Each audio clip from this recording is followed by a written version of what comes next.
आजकल कोई भी कस्टमर शॉप में आता है और किसी भी चीज़ का किसी भी सामान का रेट पूछता है और हम लोग उसको रेट बता देते हैं तो सबसे पहले उसका रिएक्शन होता है कि अरे इसका रेट इतना ज़्यादा बढ़ गया है, आप लोग तो बहुत ज़्यादा इसका रेट बता रहे हैं। तो यार एक चीज़ बताओ, हर चीज़ का तो मार्केट में रेट बढ़ रहा है ना। हम लोग तो मैन्युफैक्चरिंग खुद से नहीं कर रहे हैं, हम लोग इंपोर्ट करके कहीं से ला रहे हैं, ठीक है, दूसरी जगह से, और उसके बाद जाके कस्टमर्स को वो सामान प्रोवाइड कर रहे हैं, ठीक है। तो जैसे जैसे देश हमारा तरक्की कर रहा है, इंडिया प्रोग्रेस कर रहा है, वैसे वैसे जो है हर सामान का रेट भी ऑब्वियसली बढ़ेगा।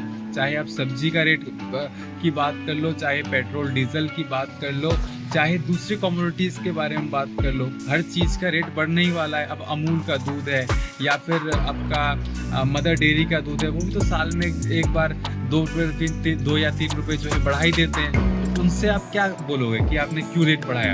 आपको तो उसी रेट पर खरीदना पड़ेगा ना। तो उसी तरीके से जो है हर एक दुकानदार जो है अपना कुछ प्रॉफिट मार्जिन रख के ही सामान का रेट बताता है। लेकिन अभी क्या हो गया है ना, एक तो सबसे बड़ी प्रॉब्लम ये है कि ऑफलाइन स्टोर में जब कस्टमर आता है तो सबसे पहले वो कंपेयर करता है कि यार ये ना आपका सामान ना आपकी दुकान पे बहुत ज़्यादा महंगा है ये वाला, और ऑनलाइन अगर हम लोग खरीदते हैं तो बहुत सस्ता मिल रहा है। तो एक लॉजिक जो है वो ये समझने वाली बात है कि जो ऑनलाइन का सामान है उसमें आपको वो क्वालिटी नहीं मिलेगी।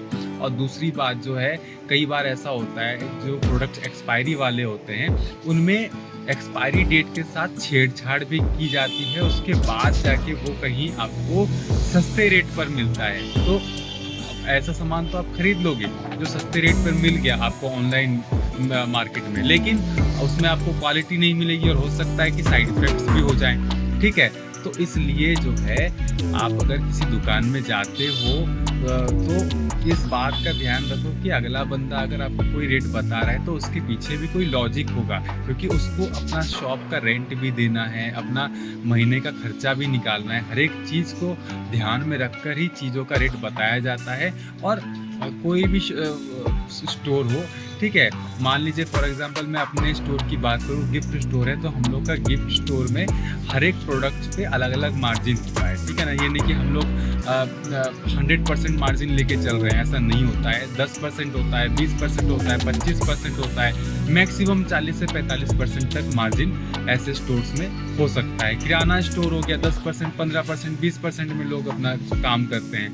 तो दोस्तों ज़रूरी है ये बात समझना कि जो है दुकानदार को ये ना हमेशा बोलें कि आपका रेट तो बहुत हाई हो गया। ये भी आपको समझना पड़ेगा कि ट्रांसपोर्टेशन का भी चार्जेस लगता है, उसके बाद जो अगर स्टाफ किसी ने रखा हुआ है तो उसका भी उनको कॉस्ट निकालना होता है, उसके बाद जाके वो आपको एक अच्छी सर्विस प्रोवाइड कर रहे हैं। तो इसलिए उन पर भरोसा रखें, और जो प्रोडक्ट आपको मिल रहा है उस पर डिस्काउंट भी अप्लाई करके आपको दिया जाता है।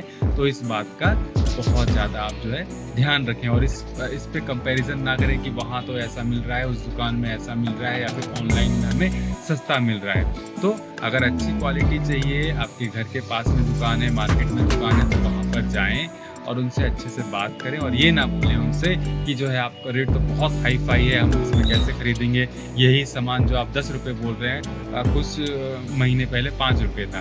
तो दोस्तों आहिस्ता आहिस्ता मैन्युफैक्चरिंग का कॉस्ट बढ़ रहा है और ट्रांसपोर्टेशन का खर्चा भी बढ़ रहा है, जिस हिसाब से पेट्रोल डीजल के रेट्स बढ़ रहे हैं। तो इसलिए हर चीज़ का रेट जो है उस हिसाब से इंक्रीज़ होता है। तो इस वीडियो के माध्यम से मैं इतना बोलना चाहूँगा कस्टमर्स को कि जो है बस इतना ध्यान रखें कि कहीं भी शॉपिंग करने जाएं जो है छोटी मोटी दुकानों पर, तो ये छोटी मोटी चीज़ों के बारे में ना बात करें कि आपका रेट बहुत हाई हो गया, क्योंकि ऐसे ही कस्टमर जब बड़ी दुकानों पर पहुंच जाते हैं तो वहाँ पे इनकी बोलती अक्सर बंद हो जाती है। मान लीजिए बड़े शॉपिंग मॉल में पहुँच गए तो वहाँ पे अगर कोई चीज़ 5,000 का है तो 5,000 रुपये ही वहाँ पे उनको पे करना पड़ता है, वहाँ 1 रुपये का डिस्काउंट उनको नहीं मिलने वाला।